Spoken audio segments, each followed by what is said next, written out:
ನಮಸ್ತೆ, ಎಲ್ಲರಿಗೂ ಪ್ರೀತಿಯ ನಮಸ್ಕಾರ. ವಾಸವಿ ಸಾಹಿತ್ಯ ಕಲಾವೇದಿಕೆ ಅರ್ಪಿಸುವ ಪುಸ್ತಕ ವಾಚನ ಕಾರ್ಯಕ್ರಮದಲ್ಲಿ ನಾನು ಈ ಬಾರಿ ಆರಿಸಿಕೊಂಡಿರುವ ಪುಸ್ತಕ ಕನ್ನಡ ವಾಲ್ಮೀಕಿ ರಾಮಾಯಣ, ಡಾಕ್ಟರ್ CN ಶ್ರೀನಿವಾಸ್ ಅಯ್ಯಂಗಾರ್ ಅನುವಾದಿಸಿರುವ ಪುಸ್ತಕ. ಬಾಲಕಾಂಡ ಸರ್ಗ 1 ಸಂಕ್ಷೇಪ ರಾಮಾಯಣ.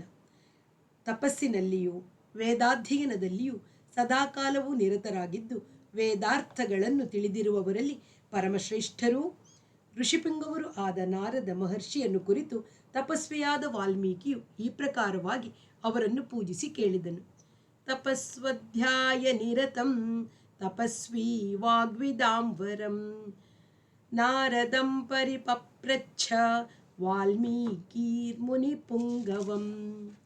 ಲೋಕದಲ್ಲಿ ಈಗ ಸದ್ಗುಣ ಸಂಪನ್ನನು, ವೀರ್ಯವಂತನು, ಸಮಸ್ತ ಧರ್ಮಗಳನ್ನು ತಿಳಿದಿರುವವನು, ಮಾಡಿದ ಉಪಕಾರವನ್ನು ಸ್ಮರಿಸತಕ್ಕವನು, ಯಾವಾಗಲೂ ಸತ್ಯವನ್ನೇ ನುಡಿಯತಕ್ಕವನು, ದೃಢವಾದ ಸಂಕಲ್ಪವುಳ್ಳವನು ಆದಂಥ ಮಾನವನು ಯಾವಾತನಿರುವನು? ತನ್ನ ಕುಲ ಕ್ರಮಾಗತವಾದ ಆಚಾರವನ್ನು ನಡೆಸಿಕೊಂಡು ಬರುತ್ತಾ ಸಮಸ್ತ ಪ್ರಾಣಿಗಳಿಗೂ ಹಿತವನ್ನು ಬಯಸುವವನು ಯಾರಿದ್ದಾನೆ? ಸಕಲ ಶಾಸ್ತ್ರಗಳಲ್ಲಿಯೂ ವಿದ್ವಾಂಸನಾಗಿ, ಎಂಥ ಕಾರ್ಯನಿರ್ವಹಣೆಯಲ್ಲಿಯೂ ಸಹ ಸಮರ್ಥನಾಗಿ, ನೋಡತಕ್ಕವರಿಗೆ ಸರ್ವಕಾಲದಲ್ಲಿಯೂ ಏಕಪ್ರಕಾರವಾಗಿ ಪ್ರೀತಿಯನ್ನು ಉಂಟು ಮಾಡತಕ್ಕ ಅನ್ಯಾದೃಶವಾದ ದೇಹ ಸೌಂದರ್ಯವುಳ್ಳವನು ಯಾರಿರುವನು? ನಿಶ್ಚಲವಾದ ಧೈರ್ಯವುಳ್ಳವನು, ಕೋಪವನ್ನು ಜಯಿಸಿದವನು, ತೇಜೋವಂತನು, ಪರರ ಐಶ್ವರ್ಯ ಅಭ್ಯುದಯಗಳನ್ನು ನೋಡಿ ಅಸೂಯೆ ಪಡೆದವನೂ ಯಾರು? ಸಂಗ್ರಾಮದಲ್ಲಿ ಕೋಪಗೊಂಡದ್ದೇ ಆದರೆ ಯಾವಾತನಿಗೆ ದೇವತೆಗಳು ಸಹ ಭಯಪಡುವರು? ಎಲೈ ಮಹರ್ಷಿಯೇ, ಈ ಎಲ್ಲ ಗುಣಗಳಿಂದ ಕೂಡಿರುವ ಮಾನವನ ವಿಚಾರವನ್ನು ಅರಿಯಲು ನಾನು ತುಂಬ ಉತ್ಸುಕತೆಯಿಂದ ಕೂಡಿದ್ದೇನೆ. ಇದನ್ನು ತಿಳಿದು ಹೇಳಲು ನೀನು ಸಮರ್ಥನಾಗಿರುವೆ. ನಿನ್ನಿಂದ ಕೇಳಿ ತಿಳಿಯಲು ಅಪೇಕ್ಷಿಸುತ್ತೇನೆ. ವಾಲ್ಮೀಕಿಯ ಈ ಮಾತುಗಳನ್ನು ಕೇಳಿ ತ್ರಿಲೋಕಜ್ಞರಾದ ನಾರದರು ವಾಲ್ಮೀಕಿಯನ್ನು ಕುರಿತು ಕೇಳುವವನಾಗೂ ಎಂದು ಆದರದಿಂದ ಕರೆದು ಬಹಳ ಸಂತೋಷದಿಂದ ಉತ್ತರವಿಟ್ಟರು. ಎಲೈ ಮುನಿಯೇ, ನೀನು ಹೇಳಲ್ಪಟ್ಟ ಗುಣಗಳು ಒಟ್ಟು 16 ಗುಣಗಳು. ಅನೇಕವಾಗಿಯೂ ಸಾಮಾನ್ಯರಲ್ಲಿ ಕಾಣಲು ಸಾಧ್ಯವಿಲ್ಲದವುಗಳಾಗಿಯೂ ಇವೆ. ಆದರೆ ಅಂತಹ ಗುಣಗಳಿಂದ ಕೂಡಿರುವ ಮನುಷ್ಯನು ಯಾರೆಂದು ತಿಳಿದು ಹೇಳುವೆನು ಕೇಳು. ಇಕ್ಷ್ವಾಕು ವಂಶೋತ್ಪನ್ನನಾದ ಒಬ್ಬಾತನಿರುವನು. ಆತನನ್ನು ಜನಗಳೆಲ್ಲ ರಾಮನೆಂದು ಕರೆಯುತ್ತಾರೆ. ಆತನು ಅಂತರ್ಬಹೀಂದ್ರಿಯಗಳನ್ನು ಜಯಿಸಿದವನಾಗಿಯೂ, ಮಹಾಶಕ್ತಿವಂತನಾಗಿಯೂ, ತೇಜೋವಂತನಾಗಿಯೂ, ಸದಾ ಆನಂದಪರನಾಗಿಯೂ, ಸರ್ವವನ್ನೂ ವಶಪಡಿಸಿಕೊಂಡಿರುವವನಾಗಿಯೂ, ಎಂದರೆ ಸರ್ವಕ್ಕೂ ಸ್ವಾಮಿಯಾಗಿಯೂ ಇರುವವನು. ಆತನು ಮಹಾಬುದ್ಧಿವಂತನೂ, ಸಕಲ ನೀತಿಗಳನ್ನು ಅರಿತವನೂ, ಒಳ್ಳೆಯ ವಾಗ್ಮಿಯೂ ಆಗಿ, ಸಕಲ ಸಂಪತ್ತುಗಳಿಂದ ಕೂಡಿ ಶತ್ರುಗಳನ್ನೆಲ್ಲ ನಿವಾರಿಸಬಲ್ಲವನೂ ಆಗಿದ್ದಾನೆ. ಉನ್ನತವಾದ ಭುಜಗಳಿಂದ, ಬಲಯುತವಾದ ಬಾಹುಗಳಿಂದ, ಮನೋಹರವಾದ ಕಂಠಭಾಗದಿಂದಲೂ ಕೆನ್ನೆಗಳಿಂದಲೂ ಕೂಡಿರುವನು. ಅಗಲವಾದ ವಕ್ಷಸ್ಥಲದಿಂದ ಕೂಡಿ ಮಹತ್ತಾದ ಧನುಸ್ಸನ್ನು ಧರಿಸಲು ತಕ್ಕ ದೇಹ ಸೌಷ್ಠವದಿಂದ ಕೂಡಿರುವನು. ಮಾಂಸ ಪುಷ್ಟಿಯಿಂದ ಕೂಡಿಕೊಂಡಿರುವ ಹೆಗಲುಗಳುಳ್ಳವನಾಗಿ ಶತ್ರುಗಳನ್ನೆಲ್ಲ ನಿಗ್ರಹಿಸುವವನಾಗಿದ್ದಾನೆ. ಆಜಾನುಬಾಹುವಾಗಿ ಒಳ್ಳೆಯ ಶಿರೋಭಾಗ ಹಣೆಗಳಿಂದ ಕೂಡಿ ಗಂಭೀರವಾದ ನಡಿಗೆಯನ್ನು ಹೊಂದಿದ್ದಾನೆ. ಆತನ ಅಂಗಾಂಗಗಳೆಲ್ಲ ಸೂಕ್ತ ಪರಿಮಾಣದಲ್ಲಿದೆ. ಆತನು ಮನೋಹರವಾದ ದೇಹಕಾಂತಿಯಿಂದ ಕೂಡಿ ತೇಜಸ್ವಿಯಾಗಿದ್ದಾನೆ. ಉಬ್ಬಿದ ಎದೆಯಿಂದಲೂ ವಿಶಾಲವಾದ ಕಣ್ಣುಗಳಿಂದಲೂ ಕೂಡಿ ಒಳ್ಳೆಯ ಸಾಮುದ್ರಿಕಾ ಲಕ್ಷಣಗಳಿಂದ ಕೂಡಿದ ಅವಯವ ಸೌಂದರ್ಯವುಳ್ಳವನಾಗಿದ್ದಾನೆ. ಆತನು ಸಕಲ ಧರ್ಮಗಳನ್ನು ತಿಳಿದವನು, ಸತ್ಯಸಂಧನೂ, ಪ್ರಜೆಗಳಿಗೆ ಹಿತವನ್ನು ಉಂಟು ಮಾಡುವುದರಲ್ಲಿಯೇ ಸದಾ ಆಸಕ್ತನೂ ಆಗಿದ್ದಾನೆ. ಆತನು ಉತ್ತಮ ಕೀರ್ತಿವಂತನಾಗಿ, ಜ್ಞಾನ ಸಂಪನ್ನನಾಗಿ, ಸದಾ ಪರಿಶುದ್ಧನಾಗಿದ್ದಾನೆ. ಆಶ್ರಿತರಿಗೆ ವಶ್ಯನಾಗಿಯೂ ಯೋಗನಿಷ್ಠನಾಗಿಯೂ ಇದ್ದಾನೆ. ಬ್ರಹ್ಮನಿಗೆ ಸಮಾನನಾಗಿಯೂ, ಅತುಳೈಶ್ವರ್ಯ ಸಂಪನ್ನನಾಗಿಯೂ, ಸರ್ವರಿಗೂ ರಕ್ಷಕನಾಗಿಯೂ, ಶತ್ರುಗಳನ್ನು ಸದ್ದೆ ಬಡಿಯುವವನಾಗಿಯೂ ಇದ್ದಾನೆ. ಸಮಸ್ತ ಜೀವರಾಶಿಗಳಿಗೆ ರಕ್ಷಕನಾಗಿ ಧರ್ಮವನ್ನು, ಎಂದರೆ ಸಕಲ ಚರಾಚರ ವಸ್ತುಗಳ ಸೃಷ್ಟಿ ಸ್ಥಿತಿ ಲಯ ನಿಯಮಗಳನ್ನು ಚೆನ್ನಾಗಿ ರಕ್ಷಿಸುತ್ತಾ ತನ್ನ ಸ್ವಕೀಯ ಧರ್ಮವನ್ನು, ತನ್ನವರನ್ನು ರಕ್ಷಿಸತಕ್ಕವನು, ವೇದಾಂಗಗಳ ತತ್ವವನ್ನು ತಿಳಿದವನು, ಧನುರ್ವೇದದಲ್ಲಿ ಆಸಕ್ತನು, ಸಕಲ ಶಾಸ್ತ್ರಾರ್ಥಗಳಲ್ಲಿರುವ ತತ್ವವನ್ನು ಅರಿತವನು, ಉತ್ತಮವಾದ ಜ್ಞಾಪಕ ಶಕ್ತಿ ಉಳ್ಳವನು, ಅಸಾಧಾರಣವಾದ ಬುದ್ಧಿವಿಕಾಸ ಹೊಂದಿರುವವನು ಸರ್ವಲೋಕಕ್ಕೂ ಪ್ರಿಯನಾಗಿ, ಸಾಧು ಗುಣಗಳಿಂದ ಕೂಡಿ ದೈನ್ಯವನ್ನು ಎಂದೂ ಕಾಣದವನಾಗಿ, ತನ್ನ ಕೆಲಸ ಕಾರ್ಯಗಳನ್ನು ಕುಶಲತೆಯಿಂದ ನಡೆಸುವವನಾಗಿದ್ದಾನೆ. ನದಿಗಳೆಲ್ಲ ಸಮುದ್ರವನ್ನು ಸೇರುವಂತೆ ಸತ್ಪುರುಷರು ಈತನನ್ನು ಆಶ್ರಯಿಸುವರು. ಈತನು ಪೂಜ್ಯನಾಗಿಯೂ ಸರ್ವರಲ್ಲಿಯೂ ಸಮಭಾವನೆ ಉಳ್ಳವನಾಗಿಯೂ ಸರ್ವಕಾಲ ಏಕ ಪ್ರಕಾರವಾದ ಪ್ರೀತಿಯನ್ನು ಉಂಟು ಮಾಡತಕ್ಕವನಾಗಿಯೂ ಅತಿಶಯ ಸೌಂದರ್ಯವುಳ್ಳವನಾಗಿಯೂ ಇದ್ದಾನೆ. ಹೀಗೆ ಎಲ್ಲ ಸದ್ಗುಣಗಳಿಂದ ಕೂಡಿ ಕೌಸಲ್ಯಾದೇವಿಯ ಆನಂದವರ್ಧನನಾದ ಪುತ್ರನಾಗಿದ್ದಾನೆ. ಗಾಂಭೀರ್ಯದಲ್ಲಿ ಸಮುದ್ರನಂತೆ, ಧೈರ್ಯದಲ್ಲಿ ಹಿಮವಂತನಂತೆ, ಶಕ್ತಿ ಪರಾಕ್ರಮಗಳಲ್ಲಿ ವಿಷ್ಣು ಸಮಾನನಂತೆ ಇದ್ದಾನೆ. ಚಂದ್ರನಂತೆ ಆಹ್ಲಾದಕರವಾದ ಕಾಂತಿ ಉಳ್ಳವನಾಗಿಯೂ ಕೋಪ ಬಂದಾಗ ಕಾಲಾಗ್ನಿಗೆ ಸಮಾನನಾಗಿಯೂ ಕ್ಷಮಾಗುಣದಲ್ಲಿ ಪೃಥ್ವಿಗೆ ಸಮಾನನಾಗಿಯೂ ತ್ಯಾಗದಲ್ಲಿ ಕುಬೇರನಿಗೆ ಸಮಾನನಾಗಿಯೂ ಸತ್ಯದಲ್ಲಿ ಬೇರೊಂದು ಧರ್ಮದೇವತೆಯಂತೆಯೇ ಇದ್ದಾನೆ. ಈ ಪ್ರಕಾರವಾಗಿ ಸದ್ಗುಣ ಸಂಪನ್ನನಾಗಿ ಸತ್ಯ ಪರಾಕ್ರಮಗಳಿಂದ ಕೂಡಿಕೊಂಡು ಶ್ರೇಷ್ಠ ಲಕ್ಷಣಗಳಿಂದ ಯುಕ್ತನಾಗಿ ತನ್ನ ಪ್ರಜೆಗಳಿಗೆ ಹಿತವನ್ನು ಕೋರುವವನು, ತನಗೆ ಪ್ರಿಯನೂ ಜ್ಯೇಷ್ಠಪುತ್ರನೂ ಆದ ರಾಮನನ್ನು ದಶರಥ ಚಕ್ರವರ್ತಿಯು ಪ್ರಜೆಗಳಿಗೆ ಹಿತವನ್ನುಂಟು ಮಾಡುವ ಉದ್ದೇಶದಿಂದ ಯುವರಾಜ್ಯ ಪದವಿಯಲ್ಲಿ ಇರಿಸಲು ಸಂತೋಷದಿಂದ ಮನಸ್ಸು ಮಾಡಿದನು. ಆ ಸಮಯದಲ್ಲಿ ದಶರಥನ ಭಾರ್ಯೆಯರಲ್ಲಿ ಒಬ್ಬಳಾದ ಕೈಕೇಯ ದೇವಿಯು ರಾಮನ ಯುವರಾಜ್ಯಾಭಿಷೇಕಕ್ಕೆ ಅಡಿಯಾಗುತ್ತಿದ್ದ ಸಾಮಗ್ರಿಗಳನ್ನು ಕಂಡಳು. ಪೂರ್ವದಲ್ಲಿ ದಶರಥನಿಂದ 2 ವರಗಳನ್ನು ಹೊಂದಿ ಅವಶ್ಯಕತೆ ಒದಗಿದಾಗ ಅವಳನ್ನು ಪಡೆಯುವೆನೆಂದು ತಿಳಿಸಿದ್ದ ಕೇಕೈಯು ರಾಮನಿಗೆ ವನವಾಸ, ತನ್ನ ಮಗನಾದ ಭರತನಿಗೆ ಯುವರಾಜ್ಯಾಭಿಷೇಕ ಎಂಬ 2 ವರಗಳನ್ನು ಈಗ ಕೊಡೆಂದು ದಶರಥನನ್ನು ಬೇಡಿದಳು. ದಶರಥನು ಧರ್ಮಪಾಶಕ್ಕೆ ಕಟ್ಟುಬಿದ್ದು ಕೊಟ್ಟ ಭಾಷೆಯನ್ನು ಉಳಿಸಲಿಕ್ಕೋಸುಗ ಪ್ರಿಯಪುತ್ರನಾದ ರಾಮನನ್ನು ಕಾಡಿಗೆ ಕಳುಹಿಸಿದನು. ತಂದೆಯ ಆಜ್ಞೆಯಂತೆ ನಡೆದುಕೊಳ್ಳುವೆನೆಂಬ ಪ್ರತಿಜ್ಞೆಯನ್ನು ಮಾಡಿದ ವೀರನಾದ ರಾಮನು ತಂದೆಯ ಆಜ್ಞೆಯಂತೆ ಕೈಕೈಗೆ ಪ್ರಿಯವನ್ನು ಉಂಟು ಮಾಡುವುದಕ್ಕಾಗಿ ಕಾಡಿಗೆ ಹೋದನು. ರಾಮನಲ್ಲಿ ಪ್ರೀತಿಯುಳ್ಳವನು, ರಾಮನಿಗೆ ಪ್ರಿಯನೂ ವಿನಯ ಸಂಪನ್ನನೂ ಆದ ಆತನ ತಮ್ಮ ಸುಮಿತ್ರಾನಂದನ ವರ್ಧನನಾದ ಲಕ್ಷ್ಮಣನು ಸಹೋದರ ಪ್ರೇಮದಿಂದ ರಾಮನನ್ನು ಸಂತೋಷದಿಂದ ಹಿಂಬಾಲಿಸಿದನು. ರಾಮನಿಗೆ ಪ್ರೇಮಾಸ್ಪದಳು, ಸದಾ ಪ್ರಾಣಪ್ರಿಯಳೂ ಆಗಿ ಜನಕರಾಜನ ವಂಶದಲ್ಲಿ ಹುಟ್ಟಿ ದೇವ ಮಾಯೆಯಿಂದ ಸೃಷ್ಟಿಯಾದಳು ಎಂಬಂತೆ ಸರ್ವ ಲಕ್ಷಣಗಳಿಂದ ಕೂಡಿ ಸ್ತ್ರೀಯರಲ್ಲಿ ಅತ್ಯಂತ ಶ್ರೇಷ್ಠಳೂ ಆದ ರಾಮಪತ್ನಿ ಸೀತಾದೇವಿ ಸಹ ರೋಹಿಣಿಯು ಚಂದ್ರನನ್ನು ಅನುಸರಿಸುವಂತೆ ರಾಮನನ್ನು ಹಿಂಬಾಲಿಸಿದಳು. ರಾಮನನ್ನು ಬಿಟ್ಟಿರಲಾರದ ದಶರಥನು ಪುರಜನರು ಬಹಳ ದೂರ ಆತನನ್ನು ಅನುಸರಿಸಿ ಬಂದರು. ರಾಮನಾದರೂ ಅವರನ್ನು ಇನ್ನು ನಿಲ್ಲಿರಿ ಎಂದು ಹೇಳಿ ಮುಂದಕ್ಕೆ ಪ್ರಯಾಣ ಮಾಡಿ ಗಂಗಾ ನದಿ ತೀರದಲ್ಲಿರುವ ಶೃಂಗಿ ಬೇರಪುರ ಎಂಬ ಪಟ್ಟಣದ ಸಮೀಪಕ್ಕೆ ಬಂದು ನಿಂತನು. ತನ್ನ ರಥದಲ್ಲಿ ಕುಳ್ಳಿರಿಸಿಕೊಂಡು ಬಂದಿದ್ದ ಸಾರಥಿಯನ್ನು ಹಿಂದಕ್ಕೆ ಕಳುಹಿಸಿಕೊಟ್ಟನು. ಆ ಪಟ್ಟಣದ ಬಳಿ ತನಗೆ ಪ್ರೀತಿಪಾತ್ರನಾದ ಗುಹನೆಂಬ ಬೇಡರ ಶಾಜನು ಧರ್ಮಾತ್ಮನಾದ ರಾಮನನ್ನು ಸಂಧಿಸಿದನು. ಆತನ ಸಹಾಯದಿಂದ ಸೀತಾಲಕ್ಷ್ಮಣರೊಡನೆ ಗಂಗಾ ನದಿಯನ್ನು ದಾಟಿ ವನದಿಂದ ವನಕ್ಕೆ ಹೋಗುತ್ತಾ ಜಲಭರಿತವಾದ ಅನೇಕ ನದಿಗಳನ್ನು ದಾಟಿ ಭರದ್ವಾಜ ಮಹರ್ಷಿಗಳ ಅಪ್ಪಣೆಯಂತೆ ಚಿತ್ರಕೂಟವೆಂಬ ಸ್ಥಳಕ್ಕೆ ಬಂದು ಸೇರಿದನು.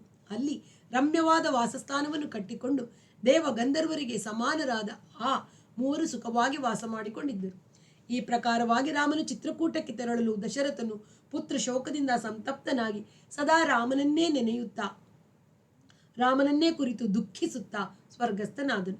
ದಶರಥ ರಾಜನು ಮರಣ ಹೊಂದಿದ ಮೇಲೆ ವಸಿಷ್ಠರೇ ಮೊದಲಾದ ಬ್ರಾಹ್ಮಣರು ಭರತನನ್ನು ಕುರಿತು ರಾಜ್ಯವನ್ನು ಸ್ವೀಕರಿಸೆಂದು ನೇಮಿಸಿದರೂ ಬಲು ಸಮರ್ಥನಾದ ಭರತನು ಒಲ್ಲದೆ ರಾಮನ ಪಾದಗಳಲ್ಲಿ ಶರಣು ಹೋಗಲಿಚ್ಛಿಸುತ್ತಾ ರಾಮನನ್ನು ಅರಸುತ್ತಾ ವನಕ್ಕೆ ತೆರಳಿದನು. ಮಹಾತ್ಮನು ಸತ್ಯಪರಾಕ್ರಮಿಯೂ ಆದ ಭರತನು ರಾಮನ ಬಳಿಗೆ ಬಂದು ಅಣ್ಣನಾದ ರಾಮನನ್ನು ಪೂಜ್ಯ ಭಾವನೆಯಿಂದ ನೀನೇ ನಮಗೆ ರಾಜ, ನೀನೇ ಧರ್ಮಜ್ಞ ಎಂದು ಹೇಳುತ್ತಾ ಅಯೋಧ್ಯೆಗೆ ಹಿಂದಿರುಗಿ ರಾಜ್ಯವನ್ನು ಸ್ವೀಕರಿಸುವಂತೆ ಅಂಗಲಾಚಿದನು. ಬಲಶಾಲಿಯಾದ ರಾಮನು ಬೇಡಿದವರ ಇಷ್ಟಾರ್ಥಗಳನ್ನು ನೀಡುವುದರಲ್ಲಿ ತುಂಬ ಉದಾರಿಯೂ ಪ್ರಸನ್ನವದನನೂ ಮಹಾ ಕೀರ್ತಿವಂತನೂ ಆಗಿದ್ದರೂ ತಂದೆಯು ಕೈಕೈಗೆ ಕೊಟ್ಟ ವಚನಭಂಗವಾಗುವುದರಿಂದ ರಾಜ್ಯವನ್ನು ಸ್ವೀಕರಿಸಲು ಒಪ್ಪಲಿಲ್ಲ. ಭರತನ ಬಲವಂತ ಹೆಚ್ಚಾಗಲು ತನಗೆ ಬದಲಾಗಿ ರಾಜ್ಯವಾಳುವಂತೆ ತನ್ನ ಪಾದುಕೆಗಳನ್ನು ಭರತನಿಗೆ ತನ್ನ ಪ್ರತಿನಿಧಿಯಾಗಿ ಕೊಟ್ಟು ಭರತನನ್ನು ಬಹಳವಾಗಿ ಸಮಾಧಾನ ಮಾಡಿ ಹಿಂದಕ್ಕೆ ಕಳುಹಿಸಿದನು. ಭರತನು ತನ್ನ ಇಷ್ಟಾರ್ಥವನ್ನು ಪಡೆಯದವನಾಗಿ ರಾಮ ಪಾದುಕೆಗಳನ್ನೇ ಪೂಜಿಸುತ್ತಾ ರಾಮನು ಹಿಂದಿರುಗಿ ಬರುವುದನ್ನೇ ನಿರೀಕ್ಷಿಸುತ್ತಾ ನಂದಿಗ್ರಾಮ ಎಂಬ ಸ್ಥಳದಲ್ಲಿ ಇದ್ದುಕೊಂಡು ರಾಮನ ಹೆಸರಿನಲ್ಲಿ ರಾಜ್ಯವಾಳುತ್ತಿದ್ದನು. ಭರತನು ಹಿಂದಿರುಗಿದ ಮೇಲೆ ತೇಜೋವಂತನೂ ಸತ್ಯಸಂಧನೂ ಜಿತೇಂದ್ರಿಯನೂ ಆದ ಶ್ರೀರಾಮನು ಇನ್ನು ಈ ಸ್ಥಳದಲ್ಲಿದ್ದರೆ ರಾಜಧಾನಿಯ ಜನಗಳು ಮೇಲಿಂದ ಮೇಲೆ ಹಿಂದಿರುಗಿ ಬರುವರು ಎಂಬುದು ಮನೆಗೊಂಡು ದೃಢ ಮನಸ್ಸಿನಿಂದ ದಂಡಕಾರಣ್ಯವನ್ನು ಪ್ರವೇಶಿಸಿದನು. ಕೆಂದಾವರೆಯಂತೆ ಮನೋಹರವಾದ ನೇತ್ರಗಳುಳ್ಳ ಶ್ರೀರಾಮನು ಮಹಾರಣ್ಯವನ್ನು ಹೊಕ್ಕು ವಿರಾಧನೆಂಬ ರಾಕ್ಷಸನನ್ನು ಕೊಂದು ಮುಂದಕ್ಕೆ ಹೋಗುತ್ತಾ ಶರಭಂಗ ಮಹರ್ಷಿಗಳನ್ನು, ಸುತೀಕ್ಷ್ಣರನ್ನು, ಅಗಸ್ತ್ಯ ಮಹಾಮುನಿಗಳನ್ನು, ಅಗಸ್ತ್ಯರ ತಮ್ಮಂದಿರನ್ನು ಸಂದರ್ಶಿಸಿದನು. ದೇವೇಂದ್ರನು ತಮ್ಮಲ್ಲಿ ಕೊಟ್ಟು ಹೋಗಿದ್ದ ಧನುಸ್ಸನ್ನು, ಖಡ್ಗವನ್ನು, ಅಕ್ಷಯವಾದ ಬಾಣಗಳಿಂದ ತುಂಬಿರುವ ಬತ್ತಳಿಕೆಗಳನ್ನು ಸ್ವೀಕರಿಸುವಂತೆ ಅಗಸ್ತ್ಯರು ರಾಮನಿಗೆ ಹೇಳಲು ರಾಮನು ಅಗಸ್ತ್ಯರನ್ನು ಗೌರವಿಸುತ್ತಾ ಅವುಗಳನ್ನು ಪರಮ ಸಂತೋಷದಿಂದ ಸ್ವೀಕರಿಸಿದನು. ವನವಾಸಿಗಳಾದ ತಾಪಸರೊಡನೆ ರಾಮನು ಕಾಡಿನಲ್ಲಿ ವಾಸಿಸುತ್ತಿರುವಲ್ಲಿ ದುಷ್ಟರಾದ ರಾಕ್ಷಸರ ವಧೆಯನ್ನು ಅಪೇಕ್ಷಿಸುತ್ತಾ ಋಷಿಗಳೆಲ್ಲರೂ ರಾಮನನ್ನು ಬೇಡಲು ಬಂದರು. ಅಗ್ನಿಗೆ ಸಮಾನರಾದ ದಂಡಕಾರಣ್ಯ ವಾಸಿಗಳಾದ ಈ ಋಷಿಗಳ ಪ್ರಾರ್ಥನೆಯನ್ನು ರಾಮನು ಅಂಗೀಕರಿಸಿ ಯುದ್ಧ ಮಾಡಿ ರಾಕ್ಷಸರನ್ನು ವಧಿಸುವೆ ಎಂದು ಪ್ರತಿಜ್ಞೆ ಮಾಡಿದನು.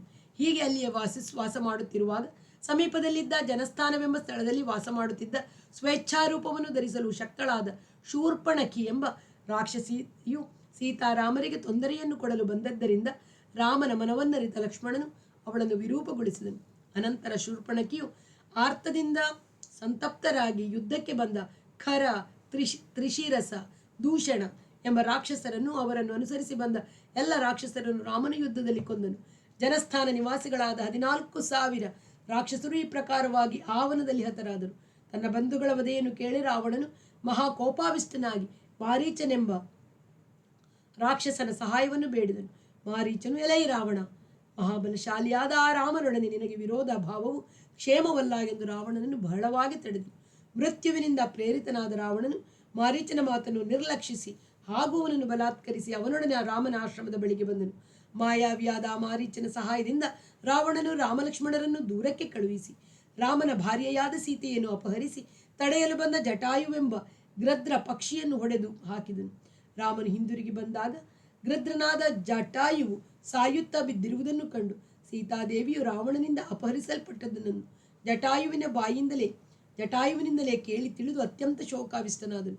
ಆ ಶೋಕದಲ್ಲಿಯೇ ಜಟಾಯುವಿನ ಮೃತದೇಹಕ್ಕೆ ಅಗ್ನಿ ಸಂಸ್ಕಾರವನ್ನು ಮಾಡಿ ಕಾಡಿನಲ್ಲಿ ಸೀತೆಯನ್ನು ಹುಡುಕುತ್ತಾ ಹೋಗುತ್ತಿರುವಾಗ ವಿಕಾರವು ಭಯಂಕರವಾದ ರೂಪ ಹೊಂದಿದ್ದ ಕಬಂಧನೆಂಬ ರಾಕ್ಷಸನನ್ನು ಕಂಡನು. ಮಹಾಬಾಹುವಾದ ರಾಮನು ಆತನನ್ನು ಕೊಂದು ಆತನ ಶರೀರವನ್ನು ಸುಡಲಾಗಿ ಆತನು ಸ್ವರ್ಗಕ್ಕೆ ಹೋದನು. ಆತನು ಸ್ವರ್ಗಕ್ಕೆ ಹೋಗುವ ಮುನ್ನ ಧರ್ಮಚಾರಿಣಿಯು, ಧರ್ಮವನ್ನು ಚೆನ್ನಾಗಿ ಅರಿತವಳು, ತಾಪಸಿಯೂ ಆದ ಶಬರಿ ಎಂಬಾಕೆಯ ವಿಚಾರವನ್ನು ತಿಳಿಸಿ ರಾಮನಿಗೆ ಆಕೆಯ ಬಳಿಗೆ ಹೋಗುವಂತೆ ಹೇಳಿದನು. ಅದರಂತೆ ರಾಮನು ಶಬರಿ ಆಶ್ರಮಕ್ಕೆ ಬಂದವನಾಗಿ ಆಕೆಯಿಂದ ಪೂಜಿತನಾಗಿ ಮುಂದೆ ಹೋಗುತ್ತಾ ಪಂಪಾ ಸರೋವರದ ತೀರದಲ್ಲಿ ಹನುಮಂತನೆಂಬ ವಾನರನನ್ನು ಸಂಧಿಸಿದನು. ಹನುಮಂತನ ಮಾತಿನಂತೆ ಮಹಾಬಲನಾದ ರಾಮನು ಸುಗ್ರೀವನ ಬಳಿಗೆ ಬಂದು ಸೀತಾ ವೃತ್ತಾಂತವನ್ನೆಲ್ಲ ಆದ್ಯಂತವಾಗಿ ವಿಸ್ತಾರವಾಗಿ ಸುಗ್ರೀವನಿಗೆ ತಿಳಿಸಿದನು. ವಾನರನಾದ ಸುಗ್ರೀವನು ರಾಮ ಲಕ್ಷ್ಮಣರ ಆಗಮನದಿಂದ ಹರ್ಷಿತನಾಗಿ ರಾಮನ ವೃತ್ತಾಂತವನ್ನೆಲ್ಲ ಕೇಳಿ ಬಹಳ ಪ್ರೀತನಾಗಿ ಅಗ್ನಿ ಸಾಕ್ಷಿಕವಾಗಿ ರಾಮನೊಡನೆ ಸಖ್ಯವನ್ನು ಮಾಡಿಕೊಂಡನು. ಅನಂತರ ಸುಗ್ರೀವನು ದುಃಖದಿಂದ ವಾನರ ರಾಜನಾದ ವಾಲಿಗೂ ತನಗೂ ಇದ್ದ ವೈರತ್ವದ ವಿಚಾರವನ್ನೆಲ್ಲ ರಾಮನಲ್ಲಿ ಸ್ನೇಹಭಾವದಿಂದ ಅರುಹಿದನು. ಆಗ ರಾಮನು ವಾಲಿಯನ್ನು ಕೊಲ್ಲುವುದಾಗಿ ಪ್ರತಿಜ್ಞೆ ಮಾಡಿದನು. ಆ ಸಮಯದಲ್ಲಿ ಸುಗ್ರೀವನು ವಾಲಿಯ ಬಲವನ್ನು ವಿವರಿಸುತ್ತಾ ಆತನನ್ನು ಕೊಲ್ಲುವ ವಿಚಾರದಲ್ಲಿ ರಾಮನ ಪರಾಕ್ರಮವನ್ನು ಬಹಳವಾಗಿ ಶಂಕಿಸಿದನು. ರಾಮನ ಪರಾಕ್ರಮವನ್ನು ಪರೀಕ್ಷಿಸಲು ಹೊಸುಗ ಪರ್ವತಾಕಾರದಲ್ಲಿ ಬಿದ್ದಿದ್ದ ದುಂದುಬಿ ಎಂಬ ರಾಕ್ಷಸನ ಮೃತ ದೇಹದ ಅಸ್ಥಿಪಂಜರವನ್ನು ತೋರಿಸಿದರು. ಮಹಾಬಾಹುವು ಮಹಾಬಲಶಾಲಿಯೂ ಆದ ರಾಮನು ಆ ರಾಕ್ಷಸನ ಅಸ್ಥಿಯನ್ನು ನೋಡಿ ನಸು ನಕ್ಕು ಕಾಲಿನ ಹೆಬ್ಬೆಟ್ಟನಿಂದ ಸಂಪೂರ್ಣವಾಗಿ 10 ಯೋಜನ ದೂರ ಬೀಳುವಂತೆ ಅದನ್ನು ಚಿಮ್ಮಿದನು. ಅನಂತರ ಒಂದೇ ಬಾಣದಿಂದ 7 ಸಾಲ ವೃಕ್ಷಗಳನ್ನು ಸಮೀಪದಲ್ಲಿದ್ದ ಒಂದು ಬೆಟ್ಟವನ್ನು ಭೇದಿಸಿ ಬಾಣವು ಪಾತಾಳವನ್ನು ಹೋಗುವಂತೆ ಮಾಡಿ ತನ್ನ ಪರಾಕ್ರಮದ ವಿಚಾರವಾಗಿ ಸುಗ್ರೀವನಿಗೆ ನಂಬಿಕೆ ಹುಟ್ಟುವಂತೆ ಮಾಡಿದನು. ಆಗ ಸಮಾಧಾನ ಚಿತ್ತನಾಗಿ ಸುಗ್ರೀವನು ಬಹಳ ಹರ್ಷದಿಂದ ರಾಮನೊಡಗೂಡಿ ಕಿಷ್ಕಿಂಧ ನಗರಕ್ಕೆ ವಾಲಿಯ ಗುಹೆಯ ಬಳಿಗೆ ಬಂದನು. ಹೊಂಬಣ್ಣದ ಕಣ್ಣುಗಳಿಂದ ಕೂಡಿದ ಕಪಿಶ್ರೇಷ್ಠನಾದ ಸುಗ್ರೀವನು ಹಿರಿದಾದ ಗರ್ಜನೆಯನ್ನು ಮಾಡಲಾಗಿ ಆ ಶಬ್ದವನ್ನು ಕೇಳಿ ಕಪಿರಾಜನಾದ ವಾಲಿಯು ತನ್ನ ಹೆಂಡತಿಯಾದ ತಾರೆಯನ್ನು ಸಮಾಧಾನಪಡಿಸಿ ಗುಹೆಯಿಂದ ಹೊರಗೆ ಬಂದು ಸುಗ್ರೀವನೊಡನೆ ಯುದ್ಧಕ್ಕೆ ನಿಂತನು. ವಾಲಿಯನ್ನು ರಾಮನು ಅಲ್ಲಿಯೇ ಒಂದೇ ಬಾಣದಿಂದ ಹೊಡೆದು ಹಾಕಿದನು. ಈ ಪ್ರಕಾರ ಸುಗ್ರೀವನ ಪ್ರಾರ್ಥನೆಯಂತೆ ವಾಲಿಯನ್ನು ಯುದ್ಧದಲ್ಲಿ ಕೊಂದು ವಾಲಿಯ ರಾಜ್ಯಕ್ಕೆ ಸುಗ್ರೀವನನ್ನು ಒಡೆಯನನ್ನಾಗಿ ನಿಲ್ಲಿಸಿದನು. ವಾನರ ಶ್ರೇಷ್ಠನಾದ ಸುಗ್ರೀವನು ಎಲ್ಲ ವಾನರರನ್ನು ಬರಮಾಡಿಕೊಂಡು ಜನಕಾತ್ಮಜೆಯಾದ ಸೀತಾದೇವಿಯನ್ನು ಹುಡುಕುವಂತೆ ಎಲ್ಲ ದಿಕ್ಕುಗಳಿಗೂ ಕಳಿಸಿದನು. ಅನಂತರ ಸಂಪಾತಿ ಎಂಬ ಗೃಧ್ರನ ಮಾತನ್ನು ಕೇಳಿ ಬಲಶಾಲಿಯಾದ ಹನುಮಂತನು 100 ಯೋಜನ ಅಗಲವುಳ್ಳ ಸಮುದ್ರವನ್ನು ಹಾರಿ ರಾವಣನಿಂದ ಪರಿಪಾಲಿಸಲ್ಪಡುತ್ತಿದ್ದ ಲಂಕಾಪಟ್ಟಣಕ್ಕೆ ಬಂದನು. ಅಲ್ಲಿ ಅಶೋಕವನದಲ್ಲಿ ರಾವಣನ ಉದ್ಯಾನವನದಲ್ಲಿ ರಾಮನನ್ನೇ ಧ್ಯಾನಿಸುತ್ತಾ ಕುಳಿತಿದ್ದ ಸೀತಾದೇವಿಯನ್ನು ಕಂಡನು. ಸೀತಾದೇವಿಗೆ ರಾಮನ ವೃತ್ತಾಂತವನ್ನೆಲ್ಲ ತಿಳಿಸಿ ತಾನು ಯಾರೆಂಬುದನ್ನು ತಿಳಿಸಿ ರಾಮನು ಗುರುತಿಗಾಗಿ ಕೊಟ್ಟಿದ್ದ ಉಂಗುರವನ್ನು ಸಮರ್ಪಿಸಿ ಸೀತಾದೇವಿಯನ್ನು ಸಮಾಧಾನಪಡಿಸಿದನು. ಅನಂತರ ಆವನದ ಹೆಬ್ಬಾಗಿಲನ್ನು ಧ್ವಂಸ ಮಾಡಿ ಯುದ್ಧಕ್ಕೆ ಬಂದ 5 ಸೇನಾಧಿಪತಿಗಳನ್ನು 7 ಮಂದಿ ಮಂತ್ರಿ ಕುಮಾರರನ್ನು ರಾವಣನ ಮಗನಾದ ಅಕ್ಷಕುಮಾರನನ್ನು ಕೊಂದು ಹಾಕಿದನು. ಆಗ ರಾವಣನ ಹಿರಿಯ ಮಗನಾದ ಇಂದ್ರಜಿತ್ತು ಎಂಬವನು ಬ್ರಹ್ಮಾಸ್ತ್ರವನ್ನು ಪ್ರಯೋಗಿಸಿ ಹನುಮಂತನು ಬ್ರಹ್ಮಾಸ್ತ್ರಕ್ಕೆ ಕಟ್ಟುಬಿದ್ದನು. ಬ್ರಹ್ಮದೇವನ ವರದಿಂದ ಬ್ರಹ್ಮಾಸ್ತ್ರದಿಂದ ತಾನು ಶೀಘ್ರದಲ್ಲಿ ಬಿಡುಗಡೆಯಾಗುವುದನ್ನು ತಿಳಿದು ತನ್ನನ್ನು ಕಟ್ಟು ಹಾಕಿದ್ದ ರಾಕ್ಷಸರನ್ನೆಲ್ಲ ಸದೆಬಡಿಯಲು ಶಕ್ತನಾದರೂ ಮುಂದಿನ ಗೌರವದ ಸಲುವಾಗಿ ಅವರನ್ನು ಬಿಟ್ಟನು. ಅನಂತರ ಸೀತಾದೇವಿ ಕುಳಿತಿದ್ದ ಸ್ಥಳ ಒಂದು ಹೊರತು ಲಂಕೆಯ ಇತರ ಎಲ್ಲ ಭಾಗಗಳಿಗೂ ಬೆಂಕಿ ಹೊತ್ತಿಸಿ ಸೀತೆಯ ಕ್ಷೇಮವಾರ್ತೆಯನ್ನು ರಾಮನಿಗೆ ಅರುಹಲು ಮಹಾಕಪಿಯಾದ ಹನುಮಂತನು ರಾಮನ ಬಳಿಗೆ ಬಂದನು. ಮಹಾತ್ಮನಾದ ರಾಮನಿಗೆ ಪ್ರದಕ್ಷಿಣಾ ನಮಸ್ಕಾರವನ್ನು ಮಾಡಿ ಕಂಡೆನು ಸೀತೆಯನ್ನು ಎಂದು ಸೀತಾ ವೃತ್ತಾಂತವನ್ನು ವಿವರವಾಗಿ ಅರುಹಿದನು. ಬಳಿಕ ರಾಮನು ಸುಗ್ರೀವನೊಡಗೂಡಿ ಸಮಸ್ತ ಕಪಿಸೈನ್ಯ ಸಹಿತ ಲಂಕೆಯನ್ನು ಜಯಿಸಲು ಹೊರಟು ಸಮುದ್ರ ತೀರವನ್ನು ಸೇರಿದರು. ಸೂರ್ಯದೇವನಿಗೆ ಸಮಾನವಾದ ಜಾಜ್ವಲ್ಯವಾದ ಬಾಣಗಳನ್ನು ರಾಮನು ಸಮುದ್ರದೊಳಕ್ಕೆ ಪ್ರಯೋಗಿಸಲಾಗಿ ಸಮುದ್ರರಾಜನು ಕಾಣಿಸಿಕೊಂಡು ತನ್ನನ್ನು ವಾನರ ಸೈನ್ಯವು ದಾಟುವ ಉಪಾಯವನ್ನು ತಿಳಿಸಿದನು. ಅದರಂತೆ ರಾಮನು ನಳನೆಂಬ ವಾನರ ವೀರನಿಂದ ಸಮುದ್ರಕ್ಕೆ ಸೇತುವೆಯನ್ನು ಕಟ್ಟಿಸಿ ಆ ಮೂಲಕ ಲಂಕೆಗೆ ಬಂದು ಯುದ್ಧದಲ್ಲಿ ರಾವಣನನ್ನು ಕೊಂದು ಸೀತೆಯನ್ನು ಪಡೆದನು. ಆದರೆ ಆಕೆಯನ್ನು ಸ್ವೀಕರಿಸುವುದು ಹೇಗೆ ಎಂದು ಲಜ್ಜಾನ್ವಿತನಾಗಿ ರಾಮನು ಸೀತೆಯನ್ನು ಕುರಿತು ಎಲ್ಲರ ಸಮ್ಮುಖದಲ್ಲಿಯೂ ಕ್ರೂರವಾಗಿ ನುಡಿದನು. ಸೀತಾದೇವಿಯು ಇದನ್ನು ಸೈರಿಸಲಾರದೆ ಅಗ್ನಿಯನ್ನು ಪ್ರವೇಶಿಸಿದಳು. ಆಗ ಅಗ್ನಿದೇವನು ಹೇಳಿದ ಮಾತಿನಿಂದ ಸೀತೆಯು ದೋಷರಹಿತಳು ಎಂಬುದನ್ನು ತಿಳಿದು ರಾಮನು ಸಕಲ ದೇವತೆಗಳಿಂದ ಪೂಜಿಸಲ್ಪಟ್ಟವನಾಗಿ ತುಂಬ ಸಂತೋಷಪಟ್ಟನು. ರಾಮನು ಮಾಡಿದ ಮಹತ್ಕಾರ್ಯವನ್ನು ಕಂಡು ದೇವರ್ಷಿಗಳೇ ಮೊದಲಾಗಿ ತ್ರೈಲೋಕ್ಯವೂ ಸಂತೋಷಗೊಂಡು ಮಹಾತ್ಮನಾದ ರಾಮನನ್ನು ಎಲ್ಲರೂ ಸ್ತುತಿಸಿದರು. ಬಳಿಕ ಲಂಕೆಯಲ್ಲಿ ರಾಕ್ಷಸ ರಾಜನಾಗುವಂತೆ ವಿಭೀಷಣನಿಗೆ ಪಟ್ಟಾಭಿಷೇಕವನ್ನು ಮಾಡಿ ಕೃತಕೃತ್ಯನಾದನೆಂದು ಭಾವಿಸುತ್ತಾ ರಾಮನು ನಿಶ್ಚಿಂತನಾಗಿ ಆನಂದಿಸಿದನು. ದೇವತೆಗಳಿಂದ ವರವನ್ನು ಪಡೆದು ಯುದ್ಧದಲ್ಲಿ ಮಡಿದಿದ್ದ ವಾನರೆಲ್ಲರೂ ಪುನಃ ಬದುಕಿ ಬಂದು ಹಿಂದಿನಂತೆ ದೇಹ ಸೌಷ್ಠವವನ್ನು ಅಂಗಾಂಗಗಳನ್ನು ಪಡೆಯುವಂತೆ ಮಾಡಿದನು. ರಾಮನು ಅನಂತರ ಸುಗ್ರೀವನೇ ಮೊದಲಾದ ಸಮಸ್ತ ಮಿತ್ರ ಜನರ ಒಡನೆ ಪುಷ್ಪಕ ವಿಮಾನದಲ್ಲಿ ಅಯೋಧ್ಯೆಗೆ ಹೊರಟನು. ದಾರಿಯಲ್ಲಿ ಭರದ್ವಾಜಾಶ್ರಮಕ್ಕೆ ಬಂದು ಸತ್ಯ ಪರಾಕ್ರಮಿಯಾದ ರಾಮನು ಭರತನ ಬಳಿಗೆ ಹನುಮಂತನನ್ನು ಮುಂಚಿತವಾಗಿ ಕಳಿಸಿಕೊಟ್ಟನು. ಭರದ್ವಾಜಾಶ್ರಮದಿಂದ ಪುಷ್ಪಕ ವಿಮಾನದಲ್ಲಿ ಮುಂದಕ್ಕೆ ಹೊರಟು ರಾಮನು ಸುಗ್ರೀವನೊಡಗೂಡಿ ಹಿಂದಿನ ವೃತ್ತಾಂತವನ್ನೆಲ್ಲ ಸೀತಾದೇವಿಯೇ ಮೊದಲಾಗಿ ಎಲ್ಲರಿಗೂ ಹೇಳುತ್ತಾ ನಂದಿಗ್ರಾಮಕ್ಕೆ ಬಂದು ಸೇರಿದನು. ದೋಷರಹಿತನಾದ ರಾಮನು ತಮ್ಮಂದಿರೊಡನೆ ಸೇರಿ ಜಟೆಯನ್ನು ತೆಗೆಸಿ ಹಾಕಿ ಸೀತಾ ಸಮೇತನಾಗಿ ಅಯೋಧ್ಯೆಯಲ್ಲಿ ಪಟ್ಟಾಭಿಷಿಕ್ತನಾದನು. ಜನರೆಲ್ಲ ಆನಂದ ಸಾಗರದಲ್ಲಿ ಮುಳುಗಿದರು. ರಾಮನ ರಾಜ್ಯದಲ್ಲಿ ಜನಗಳೆಲ್ಲರೂ ಸಂತುಷ್ಟರಾಗಿ ದೃಢಕಾಯರಾಗಿ ಆರೋಗ್ಯವಂತರಾಗಿ ಯಾವ ಚಿಂತೆಯೂ ಇಲ್ಲದೆ ಧರ್ಮದಿಂದಿದ್ದರು. ದೇಶವು ಯಾರ ಭಯವೂ ಇಲ್ಲದೆ ಸುಭಿಕ್ಷದಿಂದಿತ್ತು. ರಾಮರಾಜ್ಯದಲ್ಲಿ ಯಾರೇ ಆಗಲಿ ಪುತ್ರಮರಣವನ್ನು ಕಾಣುವುದೇ ಇಲ್ಲ. ಗೃಹಿಣಿಯರು ವಿಧವೆಯರಾಗತಕ್ಕ ಸಂಭವವೇ ಇಲ್ಲ. ಯಾವಾಗಲೂ ಪ್ರತಿವೃತಿಯಾಗಿಯೇ ಇರುವರು. ಯಾವ ಪ್ರಾಣಿಗೆ ಆಗಲಿ ಬೆಂಕಿ ಬೀಳುವ ಸಂಭವವಾಗಲಿ ನೀರಿನಲ್ಲಿ ಮುಳುಗಿ ಸಾಯುವ ಸಂಭವವಾಗಲಿ ಇರುವುದಿಲ್ಲ. ಗಾಳಿ, ಜ್ವರ, ಹಸಿವು ಇವುಗಳಿಂದಾಗಲಿ ಕಳ್ಳರಿಂದಾಗಲಿ ಭಯವಿರುವುದಿಲ್ಲ. ನಗರಗಳು, ದೇಶಗಳು ಧನಧಾನ್ಯಗಳಿಂದ ಕೂಡಿ ಕೃತಯುಗದಲ್ಲಿ ಇದ್ದಂತೆಯೇ ಎಲ್ಲರೂ ಸಂತೋಷದಿಂದ ಇರುವರು.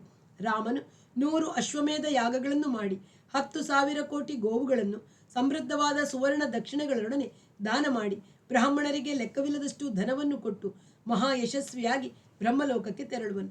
ರಾಮನು ರಾಜರ ವಂಶಗಳನ್ನು 100 ಗಟ್ಟಲೆಯಾಗಿ ಸ್ಥಾಪಿಸಿ ಬ್ರಾಹ್ಮಣ, ಕ್ಷತ್ರಿಯ, ವೈಶ್ಯ, ಶೂದ್ರರೆಂಬ 4 ವರ್ಣದವರು ಅವರವರ ಧರ್ಮಗಳಲ್ಲಿ ನಿರತರಾಗುವಂತೆ ಮಾಡುವನು.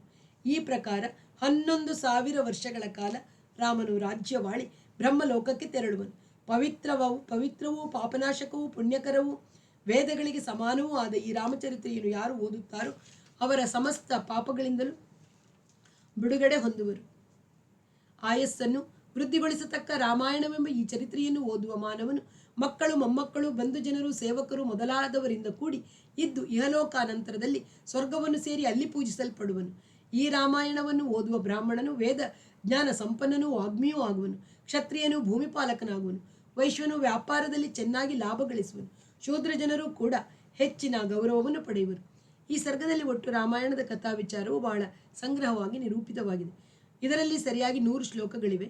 ಸಂಪೂರ್ಣ ರಾಮಾಯಣವನ್ನು ಪಾರಾಯಣ ಮಾಡುವ ಶಕ್ತರಲ್ಲದವರು ಸಂಕ್ಷೇಪ ರಾಮಾಯಣವನ್ನು ಎನಿಸಿಕೊಳ್ಳುವ ಈ ಸರ್ಗವನ್ನು ಪಾರಾಯಣ ಮಾಡುವ ಸಂಪ್ರದಾಯ ಉಂಟು. ಸರ್ಗ 2. ವಾಲ್ಮೀಕಿಗೆ ಬ್ರಹ್ಮನ ಅನುಗ್ರಹ.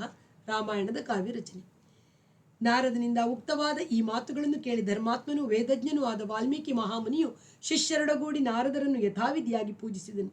ಈ ಪ್ರಕಾರ ಗೌರವಿಸಲ್ಪಟ್ಟು ದೇವರ್ಷಿಯಾದ ನಾರದರು ಕುಶಲ ಪ್ರಶ್ನೆಗಳನ್ನು ಕೇಳಿ ವಾಲ್ಮೀಕಿ ಅನುಮತಿ ಪಡೆದು ಅಂತರಿಕ್ಷ ಮಾರ್ಗವಾಗಿ ಹೊರಟು ಹೋದರು. ನಾರದರು ದೇವಲೋಕವನ್ನು ಕುರಿತು ಪ್ರಯಾಣ ಮಾಡಿ ಮುಹೂರ್ತ ಕಾಲವಾದ ಮೇಲೆ ವಾಲ್ಮೀಕಿಯು ಮುನಿಯು ಗಂಗಾ ನದಿಗೆ ಸಮೀಪವಾಗಿದ್ದ ತಮಸಾ ತೀರಕ್ಕೆ ಬಂದನು.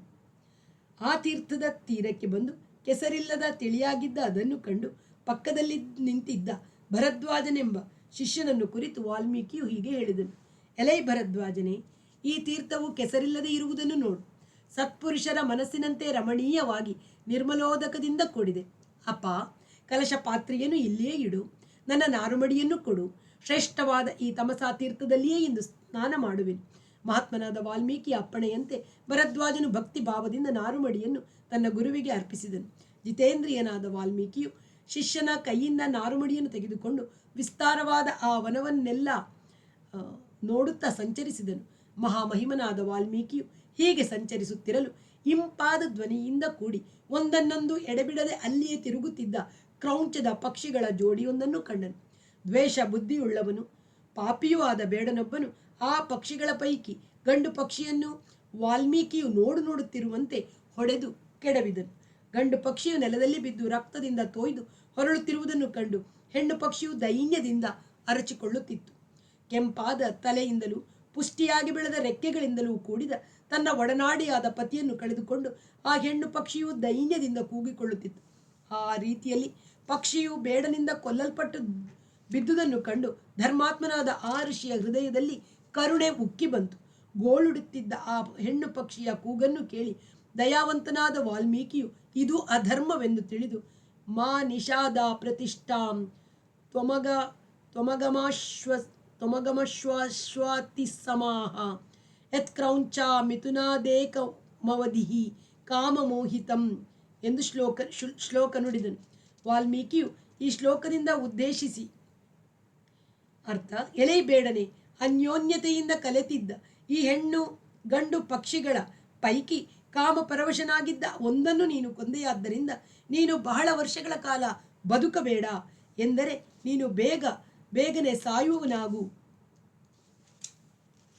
ಈ ಶ್ಲೋಕವನ್ನು ನುಡಿದಾಗ ಅದಕ್ಕೆ ಅತ್ಯುತ್ತಮವಾದ ಮಂಗಳಕರವಾದ ಅರ್ಥವಿಶೇಷವು ಒದಗುತ್ತದೆ ಎಂದು ವಾಲ್ಮೀಕಿಗೆ ಕೂಡಲೇ ಹೊಳೆಯಲಿಲ್ಲ. ಅರ್ಥವಿಶೇಷವು ಮುಂದೆ ವಿವರಿಸಲ್ಪಡುವುದು. ಹೀಗೆ ನುಡಿದೊಡನೆ ಮನಸ್ಸಿನಲ್ಲಿ ಯೋಚಿಸುತ್ತಾ ಈ ಪಕ್ಷಿಗೋಸ್ಕರ ವ್ಯಸನ ಪೀಡಿತನಾಗಿ ನಾನು ಏನು ಹೇಳಿಬಿಟ್ಟೆ ಎಂದು ತಾನು ಕೊಟ್ಟ ಶಾಪಕ್ಕಾಗಿ ತಾನೇ ಪಶ್ಚಾತ್ತಾಪದಿಂದ ಚಿಂತಿಸತೊಡಗಿದನು. ಮಹಾಪ್ರಾಜ್ಞನಾದ ಆ ಮುನಿ ಪುಂಗವನು ಹೀಗೆ ಚಿಂತಿಸುತ್ತಾ ಮನಸ್ಸನ್ನು ಸಮಾಧಾನಪಡಿಸಿಕೊಂಡು ಶಿಷ್ಯನನ್ನು ಕುರಿತು ಇಂತೆಂದನು. ದುಃಖದಿಂದ ಕೂಡಿದ್ದಾಗ ನನ್ನ ಬಾಯಿಯಿಂದ ಹೊರಟ ಈ ಮಾತುಗಳು 4 ಪಾದಗಳಿಂದ ಕೂಡಿ ಪ್ರತಿ ಪಾದದಲ್ಲೂ ಸಮಸಂಖ್ಯೆಯುಳ್ಳ ಅಕ್ಷರಗಳನ್ನು ಹೊಂದಿ ವೀಣಾ ವಾದ್ಯದೊಂದಿಗೂ ಮೃದಂಗ ತಾಳ ಮುಂತಾದ ವಾದ್ಯಗಳೊಂದಿಗೂ ಹಾಡುವುದಕ್ಕೆ ಯೋಗ್ಯವಾಗಿ ಯಶಸ್ಕರವಾದ ಶ್ಲೋಕವಾಗಿ ಪರಿಣಮಿಸಲಿ, ಅನ್ಯತಾ ಆಗಬೇಡ. ಹೀಗೆ ಹೇಳುತ್ತಿರುವಾಗ ಮುನಿಯು ಅತ್ಯುತ್ತಮವಾದ ಆ ಮಾತನ್ನು ಶಿಷ್ಯನು ಗ್ರಹಿಸಿ ಸಂತೋಷದಿಂದ ವಾಲ್ಮೀಕಿಯು ಹೇಳಿದ ಮೇಲಿನ ಶ್ಲೋಕವನ್ನು ಮನಸ್ಸಿನಲ್ಲಿ ನಿಲ್ಲುವಂತೆ ಜ್ಞಾಪಕದಲ್ಲಿಟ್ಟುಕೊಂಡು ವಾಲ್ಮೀಕಿಯ ಸಮ್ಮುಖದಲ್ಲಿ ಹೇಳಿದನು. ಗುರುವಾದ ವಾಲ್ಮೀಕಿಯು ಇದರಿಂದ ಬಹಳ ಸಂತೋಷಗೊಂಡು ಅನಂತರ ಆ ತಮಸಾ ತೀರ್ಥದಲ್ಲಿ ಯಥಾವಿಧಿಯಾಗಿ ಸ್ನಾನ ಮಾಡಿ ಆಂಗ್ನಿಕ ಕರ್ಮಗಳನ್ನು ಮುಗಿಸಿಕೊಂಡು ಆ ಶ್ಲೋಕಕ್ಕೆ ಅರ್ಥವನ್ನೇ ಚಿಂತಿಸುತ್ತಾ ಋಷಿಯು ತನ್ನ ಆಶ್ರಮಕ್ಕೆ ಹಿಂದಿರುಗಿದನು. ವಿನಯ ಸಂಪನ್ನನು ಶಾಸ್ತ್ರಜ್ಞನೂ ಆದ ಭರದ್ವಾಜನೆಂಬ ಆ ಶಿಷ್ಯನು ಋಷಿಯ ಪೂರ್ಣ ಕಲಶವನ್ನು ಹೊತ್ತು ವಾಲ್ಮೀಕಿ ಹಿಂದೆ ನಡೆದನು. ಧರ್ಮಜ್ಞನಾದ ಆ ಮಹರ್ಷಿಯು ಶಿಷ್ಯನೊಡನೆ ಆಶ್ರಮಕ್ಕೆ ಬಂದು ಸೇರಿ ಮನಸ್ಸಿನಲ್ಲಿ ಮೇಲಿನ ಶ್ಲೋಕವನ್ನೇ ಧ್ಯಾನಿಸುತ್ತಾ ಇತರ ಪುಣ್ಯಕಥೆಗಳನ್ನು ಶಿಷ್ಯರಿಗೆ ಶ್ರವಣ ಮಾಡಿಸುತ್ತಾ ಕುಳಿತನು. ಆ ಸಮಯದಲ್ಲಿ ಮಹಾ ತೇಜೋವಂತನು ಜಗತ್ ಸೃಷ್ಟಿಕರ್ತನು ಸ್ವಯಂಭುವೂ ಆದ ಚತುರ್ಮುಖ ಬ್ರಹ್ಮನು ಆ ಋಷಿವರಿಯನನ್ನು ನೋಡಲು ಬಂದನು. ಆತನನ್ನು ನೋಡಿ ವಾಲ್ಮೀಕಿಯು ಥಟ್ಟನೆದ್ದು ಏನೊಂದನ್ನು ಮಾತನಾಡದೆ ಕೈ ಜೋಡಿಸಿ ಪ್ರಣಾಮ ಮಾಡಿ ಪರಮಾಶ್ಚರ್ಯಭರಿತನಾಗಿ ನಿಂತನು. ಅನಂತರ ದೇವನಿಗೆ ಅರ್ಘ್ಯ ಪಾದ್ಯಾಸನಗಳನ್ನು ಅರ್ಪಿಸಿ ವಿಧಿಪೂರ್ವಕವಾಗಿ ಸ್ತೋತ್ರ ಮಾಡಿ ಪ್ರಣಾಮ ಮಾಡಿ ಕುಶಲ ಪ್ರಶ್ನೆಗಳನ್ನು ಕೇಳಿದನು. ಭಗವಾನ್ ಬ್ರಹ್ಮದೇವನು ಆಸನದಲ್ಲಿ ಕುಳಿತು ವಿಶೇಷವಾಗಿ ಪೂಜಿಸಲ್ಪಟ್ಟವನಾಗಿ ವಾಲ್ಮೀಕಿಯನ್ನು ಕುಳಿತುಕೊಳ್ಳುವಂತೆ ಹೇಳಿದನು. ಬ್ರಹ್ಮನಿಂದ ಆಜ್ಞಪ್ತನಾಗಿ ವಾಲ್ಮೀಕಿಯು ಕುಳಿತುಕೊಂಡನು. ಬ್ರಹ್ಮದೇವನೇ ಸಾಕ್ಷಾತ್ತಾಗಿ ಅಲ್ಲಿ ಬಂದು ಕುಳಿತಿದ್ದರೂ ವಾಲ್ಮೀಕಿಯು ತನ್ನ ಮನಸ್ಸಿನಲ್ಲಿ ಆ ಕ್ರೌಂಚ ಪಕ್ಷಿಯ ವಿಚಾರವನ್ನೇ ಚಿಂತಿಸುತ್ತಾ ದ್ವೇಷದಿಂದ ಹಕ್ಕಿಗಳನ್ನು ಹಿಡಿಯುವ ಬುದ್ಧಿಯುಳ್ಳ ಆ ಪಾಪಾತ್ಮನು ಅಂಥ ಸುಸ್ವರದಿಂದ ಕೂಡಿದ್ದ ಕ್ರೌಂಚ ಪಕ್ಷಿಯನ್ನು ಕಾರಣವಿಲ್ಲದೆ ಕೊಂದು ಎಂಥ ದುಷ್ಕಾರ್ಯವನ್ನು ಮಾಡಿಬಿಟ್ಟನು ಎಂದು ಮನಸ್ಸಿನಲ್ಲಿ ಅಂದುಕೊಳ್ಳುತ್ತಾ ಬಾರಿಗೂ ಆ ಹೆಣ್ಣು ಪಕ್ಷಿಗಾಗಿ ದುಃಖಿಸುತ್ತಾ ತಾನು ಹಿಂದೆ ನುಡಿದಂಥ ಶ್ಲೋಕವನ್ನು ಮನಸ್ಸಿನೊಳಗೆ ಹಾಡಿಕೊಳ್ಳುತ್ತಿದ್ದನು. ಆಗ ಬ್ರಹ್ಮನು ನುಸುನಗುತ್ತಾ ಆ ಮುನಿಪುಂಗವನನ್ನು ಕುರಿತು ನೀನು ಸರ್ವೋತ್ಕೃಷ್ಟವಾದ ಶ್ಲೋಕವನ್ನೇ ರಚಿಸಿರುವೆ. ಈ ವಿಚಾರವಾಗಿ ನೀನು ದುಃಖ ಪಡಬೇಕಾಗಿಲ್ಲ. ನನ್ನ ಸಂಕಲ್ಪಕ್ಕೆ ಅನುಸಾರವಾಗಿಯೇ ನಿನ್ನ ಬಾಯಿಯಿಂದ ಈ ಮಾತು ಹೊರಟಿತು. ನೀನು ಶ್ರೀರಾಮನ ಚರಿತ್ರೆ ಎಲ್ಲವನ್ನೂ ಬರೆಯುವವನಾಗು. ಧರ್ಮಾತ್ಮನು, ಗುಣಪೂರ್ಣನು, ಲೋಕೈಕ ವೀರನು, ಮಹಾಬುದ್ಧಿಶಾಲಿಯೂ ಆದ ರಾಮನ ಚರಿತ್ರೆಯನ್ನು ನೀನು ನಾರದರಿಂದ ಉಪದೇಶ ಹೊಂದಿದ ಆಧಾರದ ಮೇಲೆ ಲೋಕಕ್ಕೆ ತಿಳಿಸುವವನಾಗು. ಧೀಮಂತನು, ಸುಮಿತ್ರಾ ಪುತ್ರನಾದ ಲಕ್ಷ್ಮಣನ ಒಡಗೂಡಿ ಇದ್ದ ರಾಮನು, ಸೀತಾದೇವಿಯು, ಎಲ್ಲ ರಾಕ್ಷಸರು ಏನೇನು ಕಾರ್ಯಗಳನ್ನು ಮಾಡಿದರೋ ಅವು ರಹಸ್ಯದಲ್ಲಿ ನಡೆದ ವಿಚಾರಗಳೇ ಆಗಿರಲಿ, ಬಹಿರಂಗವಾಗಿ ನಡೆದವುಗಳೇ ಆಗಿರಲಿ, ಯಾರಿಗೂ ತಿಳಿಯದೇ ಇರತಕ್ಕ ವಿಚಾರಗಳೇ ಆಗಿರಲಿ, ಅವೆಲ್ಲವೂ ತಿಳಿದು ನಿನಗೆ ಬರುವಂತೆ ನಾನು ಅನುಗ್ರಹಿಸುವೆನು.